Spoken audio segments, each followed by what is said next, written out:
is to engage in a transformational discourse of what it means to be involved in a sport where we know injuries are the necessary and foreseeable consequence of what happens. We need to move beyond a world where we simply start to treat football or think about football as something that's just a guilty pleasure. And we certainly can't ever, and we will never allow ourselves to get to a point where football is something that is practiced by a group that some people refer to as gladiators. That's not our mission. Our mission is that I know that there's men in this league whose fathers played in this league. We look at it and you can see Tom Carter in the back room and know that his son is a star player at Stanford who's destined to come into this league. Tom cares about what happens to safety because he knows that he's going to make a better world for the young man who's going to follow him. So our issue, our discussion, hopefully today starts to move in a broader, bigger direction. So while there are a number of things that we and Fox will talk about with respect to the Harvard project, there are three isolated, I shouldn't say isolated, there are three discrete issues that we will nonetheless continue to fight that are high on our radar screen. First and foremost, the having sideline concussion experts at every game. I am aware that the league recently made an announcement at their press conference. I wasn't there. But I've heard that they have relented in at least some respect with our request to have sideline concussion experts. We have not seen the proposal, but we asked for sideline concussion experts because this year you reported on a number of high-profile instances where players were apparently concussed, or at least had suffered a subconcussive event. And we know beyond a shadow of a doubt that the sideline concussion protocol that we all agreed to was not given to those players.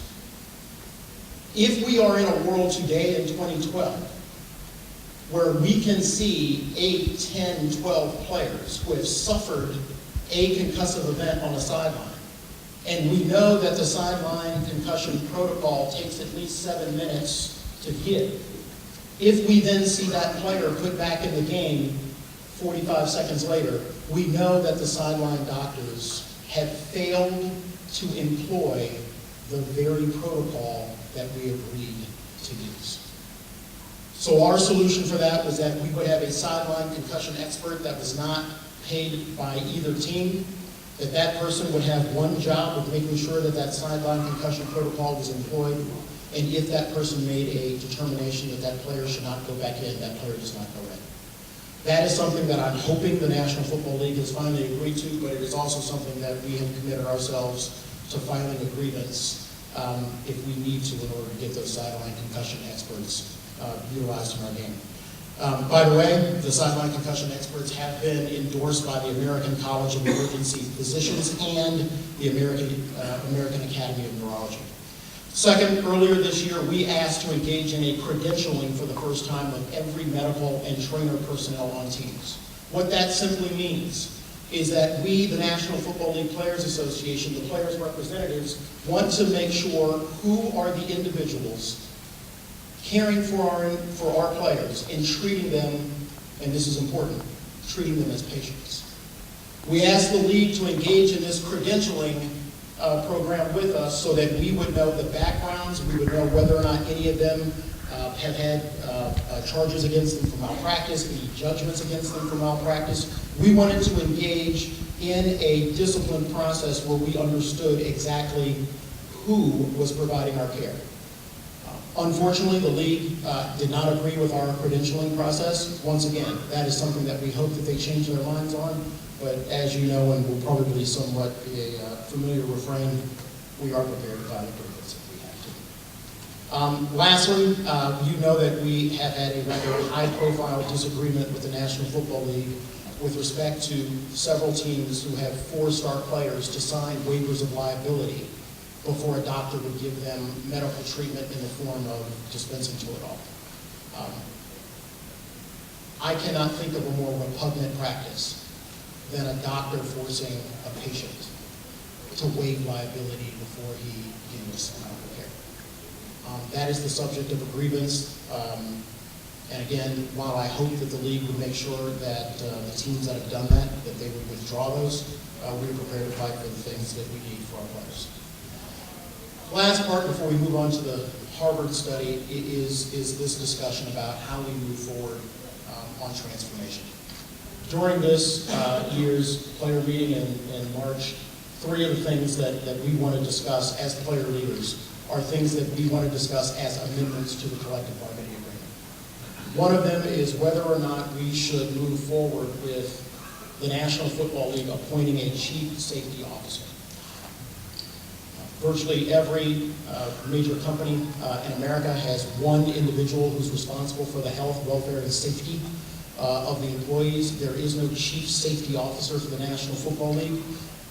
We believe that it's the right time to engage in the discussion as whether the union and the league can agree on a neutral chief safety officer who can hear appeals of whether or not the safety and welfare has fallen below an acceptable level of medical care, and if need be, that chief safety officer can impose specific performance to remedy the deficiency, and if necessary, impose whatever damages are necessary under the circumstance. I believe it's a discussion that we should have with our players, and if we come to the conclusion that it should be an amendment to the CBA, that's the way that we will proceed. Second, it is time for us to seriously contemplate what are our players' rights at work. I believe our players are entitled to the best medical care in the country. I believe that our players are entitled to have medical professionals who have been selected because of their ability to provide the best care. And as you can imagine, I'm being relatively careful about what I say. I believe that we, as players, have the right to be taken care of if our players get injured at work. If our players do get injured at work and do suffer continued injuries after football is over, in the same way that every company in the United States adheres to workers' compensation plans, we should have a right to effective workers' compensation. Our rights at work are important. And again, that is going to be another issue that we discuss as a group of players in March. And finally, it seems to me that there needs to be an affirmative duty of safety from the National Football League to the players of the National Football League added to the collective bargaining agreement. If you would have asked me 2 years ago, do I think that we needed an explicit duty of safety added to the collective bargaining agreement, I probably would have said no. But I have to say that the lockout of the referees was one of the most deliberate disregards of player safety that I think has occurred in the National Football League since our inception. So it seems to me that we do need to move to a world where there is an affirmative and codified duty of safety that would flow from the National Football League to the players of the National Football League.